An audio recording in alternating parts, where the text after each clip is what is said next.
Ladies and gentlemen, there comes a moment when a woman stops chasing what was never meant for her and starts commanding the space she was born to reign.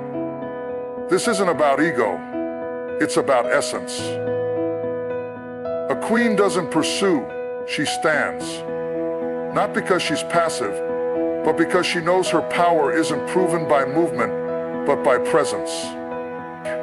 I'm here to remind every woman listening, you don't need to chase the crown, you are the crown. Power is in presence, not pursuit. This truth is often missed in a world that glorifies hustle, noise, and constant motion.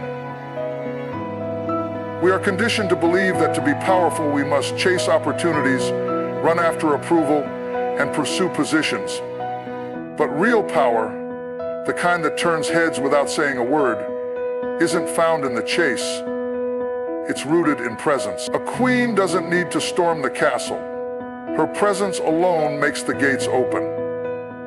She doesn't need to chase affirmation because her confidence speaks louder than applause. Presence is not passive.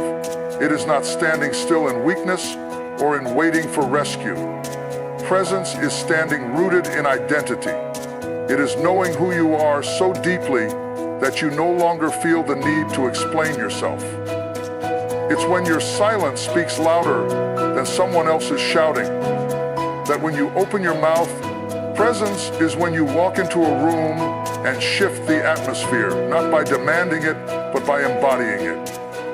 It is the quiet confidence of someone who has fought battles, survived storms, and come out with her crown still intact. We've been taught that to matter, we have to push. We have to fight for recognition, race for status, and reach for titles. But that mindset comes from lack. It is born from the belief that if we don't chase it, we'll miss it. A queen knows better. She understands that what is truly meant for her doesn't need to be hunted down. It will be drawn to her by the gravity of her presence. Like a flame draws the moth, her light attracts what aligns with her purpose. And what doesn't? It falls away without resistance. The pursuit can become a distraction. When you're constantly chasing, you're too focused on the next thing to appreciate the strength of where you already stand. The pursuit says, I'm not enough yet. Presence says, I'm already everything I need to be. That shift in mindset is where power is born. Because when a queen stops chasing, she starts building. She stops running after approval and begins operating from authority. She doesn't knock on doors hoping they'll open. She builds her own and decides who gets access. This kind of presence is cultivated. It doesn't happen overnight. It's solely cultivated. You do not invite access, control, and behavior. But the process is open and cultivated. It doesn't happen overnight. It comes through process, through pain, patience, and pressing into the truth of your identity. Presence is forged in private long before it's noticed in public. It is shaped in the seasons where you feel unseen and unheard, but you choose to grow anyway. That's when your presence becomes potent. When you understand that visibility is not the source of your power, alignment is. There's nothing louder than the confidence of a woman who doesn't need to announce herself. When she walks, purpose follows. When she speaks, it's not to fill silence. It's to shift perspectives. She doesn't move out of fear of being forgotten. She moves out of intention and wisdom. The world notices because presence has a frequency.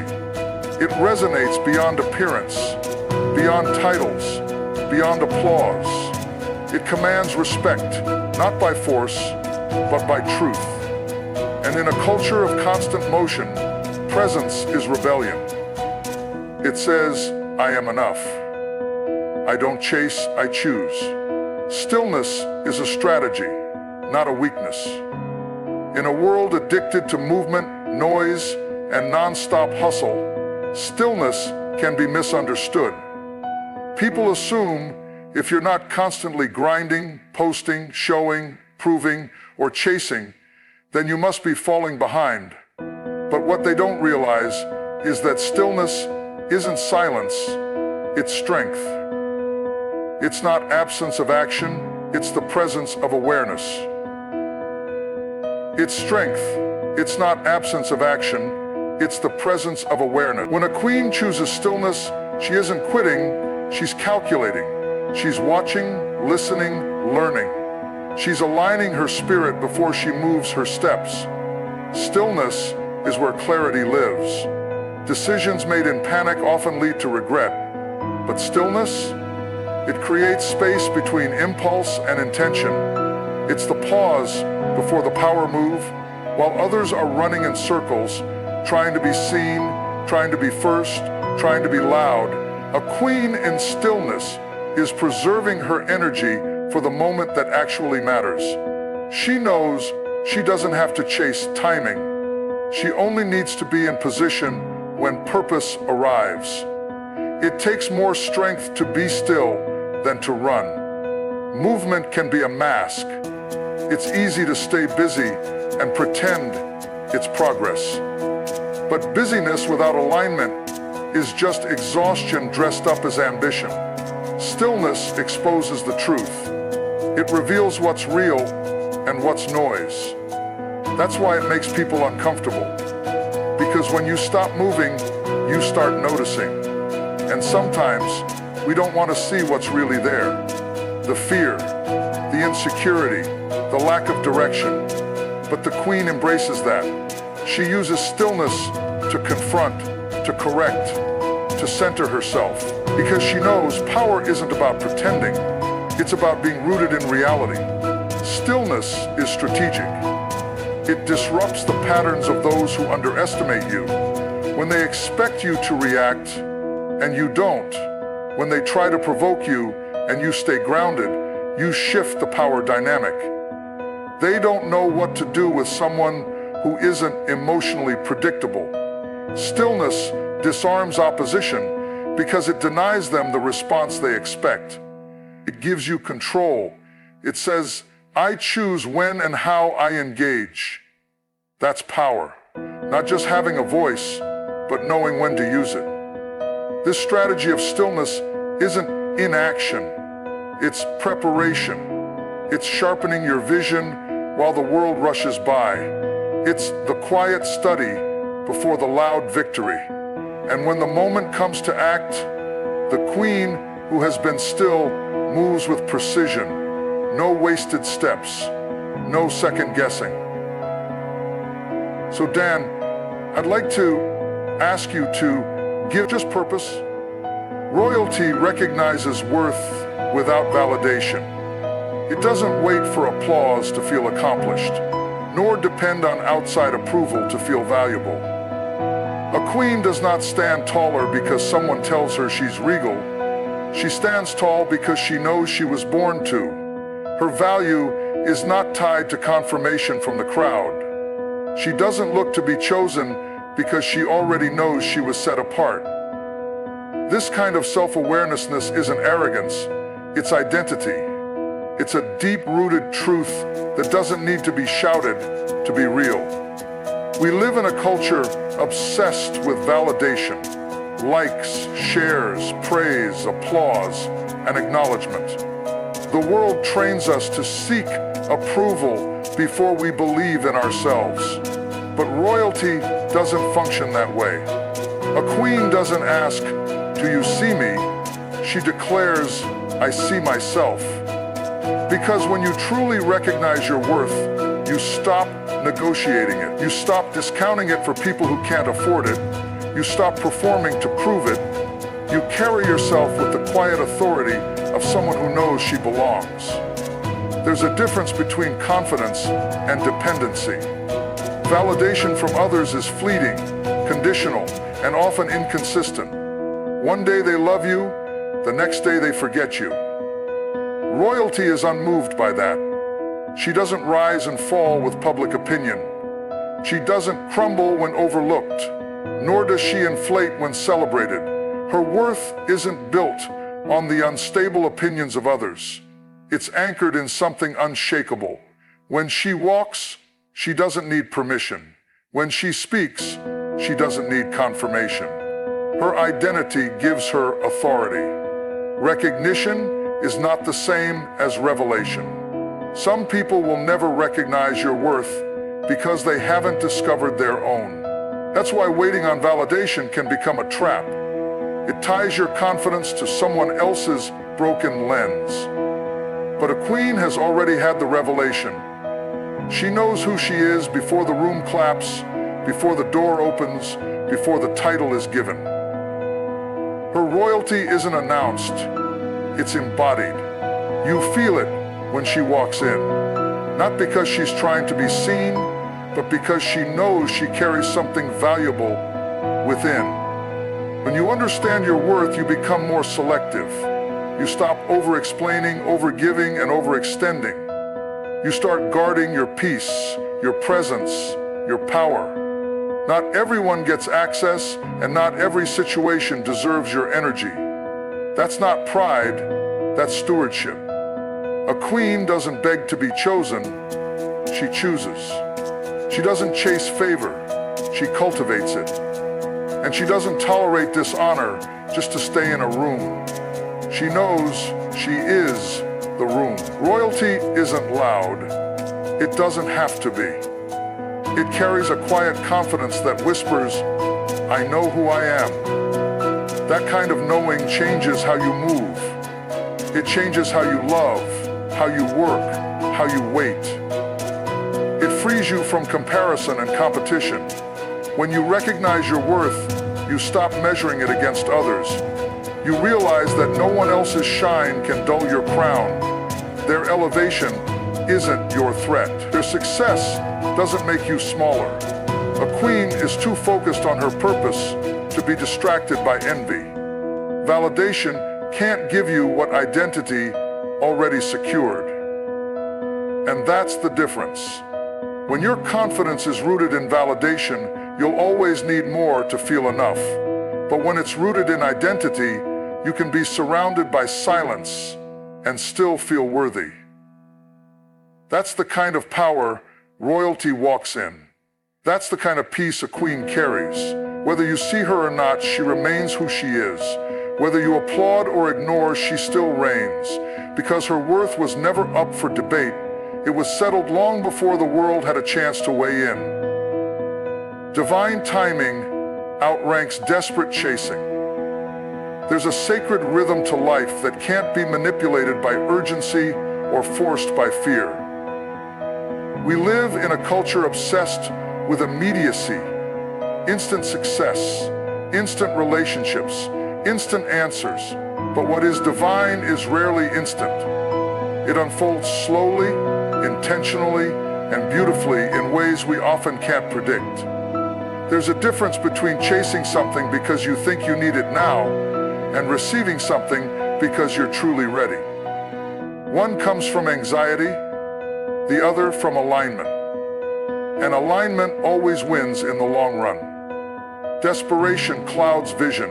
It makes you settle for things that only look like blessings, but aren't built to last. When you chase from a place of fear, fear of being behind, fear of missing out, fear of not being enough, you end up grabbing what's available instead of waiting for what's meant. You mistake motion for progress and exhaustion for productivity. But divine timing teaches you to trust that what is meant for you is not hiding from you. It is simply being prepared for you, just as you are being prepared for it. The waiting season isn't punishment, it's preparation. It's where your character is built, your discernment sharpened, your spirit anchored. Because when your moment comes, you don't want to step into it half-formed. You don't want to arrive at the right place with the wrong mindset. Divine timing doesn't just care about your dreams, it cares about your ability to carry them without them crushing you. There are certain doors that remain closed, not because you're not worthy, but because walking through them too soon could do more harm than good. The challenge is that divine timing often contradicts our own timelines. We want it now. We think we're ready. We see others receiving what we're still praying for and wonder why we're being overlooked. But the truth is, What's happening for someone else has nothing to do with what's being prepared for you. Divine timing isn't about fairness, it's about faith. It's about trusting that when your time comes, nothing and no one will be able to stop what's meant for you. And until then, your job is to stay faithful, not frantic. When you stop chasing and start trusting, something shifts in you.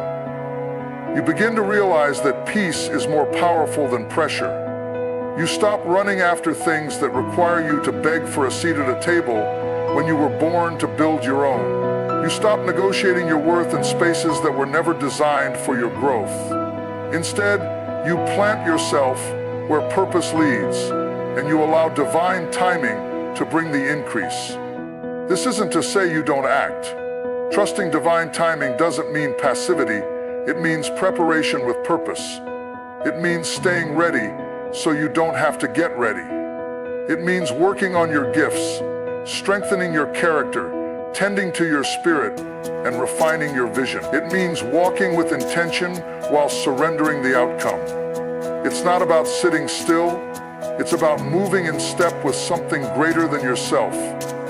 What's built in desperation rarely stands. It lacks foundation. But what comes in divine timing carries longevity, peace, and favor. It's not rushed, it's not fragile, and it's not forced. It fits, it flows, it confirms, it aligns. The people, the opportunities, the doors, they all come together in a way that couldn't have been orchestrated by human effort alone. It's a kind of timing that not only changes your circumstances, but transforms you in the process. Because divine timing doesn't just give you what you want, it gives you what you were created for. A queen builds thrones, not trails. She doesn't spend her life chasing paths carved by others. She creates places of authority, legacy, and influence. While others run after recognition, she's busy building something that can't be shaken. A throne represents rulership, vision, and purpose. It's not just about sitting high, it's about being rooted deeply. The queen knows that she wasn't born to follow in the footsteps of someone else's dream. She was born to reign in the fullness of her own. She doesn't need to prove her worth by how fast she runs. Her worth is proven in what she establishes. Building a throne is not glamorous. It's slow. It's quiet. It's often unseen. While the world watches the ones racing ahead, the queen is behind the scenes laying stone upon stone. She's choosing foundation over flash, substance over speed. She knows that trends fade, but thrones remain. That's why she doesn't waste energy trying to stay visible at all times. She does this because it lasts over time. She's not addicted to movement. She's committed to mastery. Trails are temporary. Thrones endure. And so she pours her energy into building something that can hold the weight of her calling. A trail follows the crowd. A throne sets the standard. The queen does not conform to the noise around her. She doesn't shift who she is to fit into spaces not made for her. She creates new standards, new rooms, new culture. People come to her not because she begged for attention, but because she became a place of influence. She built what others needed, but didn't yet see. She didn't wait to be invited. She became the invitation. To build a throne means to embrace responsibility. A queen isn't just seeking a platform, she's stewarding it. She understands the weight of what she's creating. She's building something that others will sit on, stand around, and rise from.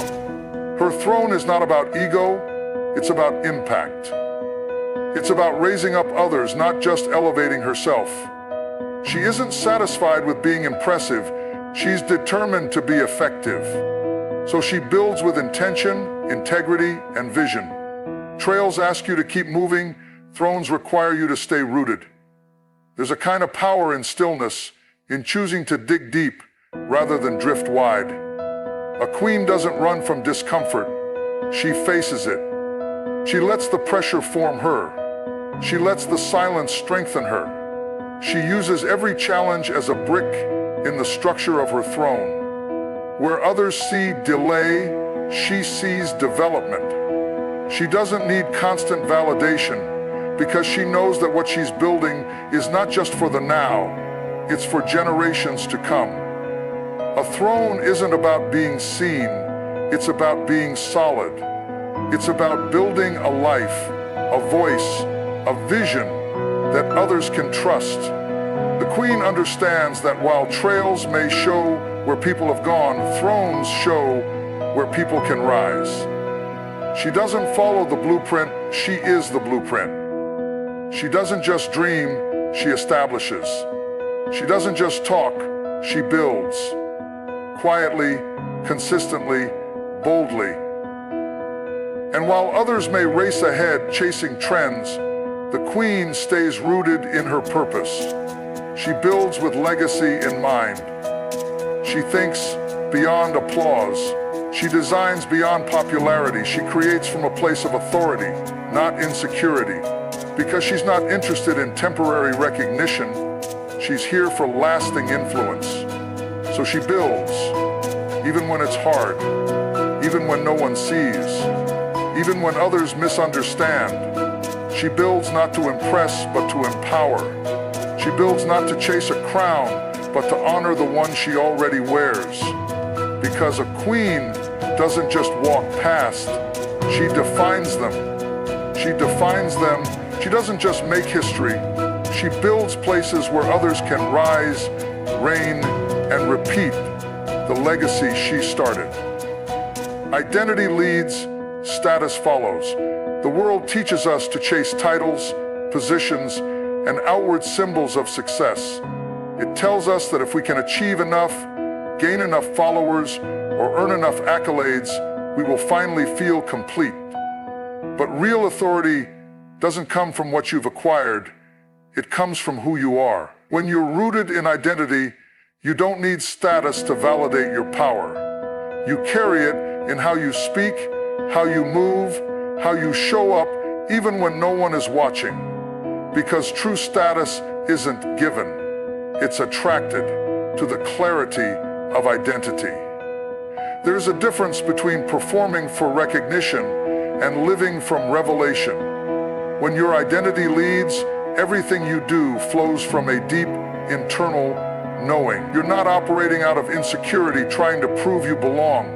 You're walking in purpose because you know you do. Status without identity is unstable. It makes people depend on approval, applause, and attention to feel significant. But when identity leads, even in seasons of obscurity, you remain steady. Because your worth isn't tied to what you do, it's grounded in who you are. Identity gives direction. It tells you where to go, what to say yes to, and what to walk away from. Without identity, status can mislead. You can end up in rooms you weren't meant for, wearing masks you can't keep up, performing for people who don't even know your real name. But when identity is in place, you don't need to pretend. You don't need to force anything. You're not obsessed with being chosen because you've already chosen yourself. That kind of confidence can't be taught. It comes from knowing your origin, your calling, your value. Status is temporary, but identity is eternal. Positions can be given and taken away. Platforms can rise and fall. Applause fades. Trends change. But identity, it stays. It matures. It deepens. When everything around you shifts, identity keeps you grounded. It tells you, this title didn't make me. You learn to lead from within, not just from behind a label. You understand that the weight of who you are carries more influence than the shine of what you've achieved. When identity leads, status becomes a byproduct, not a goal. You're not chasing clout, you're cultivating character. You're not asking, how do I look, but who am I becoming? You're less concerned with being impressive and more committed to being impactful. And in that posture, doors begin to open. Opportunities start to find you, not because you begged for them, but because who you are is finally in alignment with what you've been called to do. That's when status arrives, when your identity has gone ahead and done the work. People often seek status to feel seen, but identity makes you unshakable even when you're not seen. It gives you peace in hidden seasons, strength in silent seasons, and clarity in waiting seasons. You're no longer trying to catch up to someone else's timeline because your identity reminds you that you're already on divine schedule. You begin to move with intention, not comparison. You speak with authority, not arrogance. You serve with grace, not greed. You stop being driven by desperation and start moving with discernment. You walk into rooms and don't need to announce who you are. Your presence speaks. Your consistency speaks. Your peace speaks. And soon enough, the status shows up, not as a crown you chased, but as confirmation of the truth you've already been living. Because when identity leads, you're not just successful, you're solid. You're not just elevated, you're established.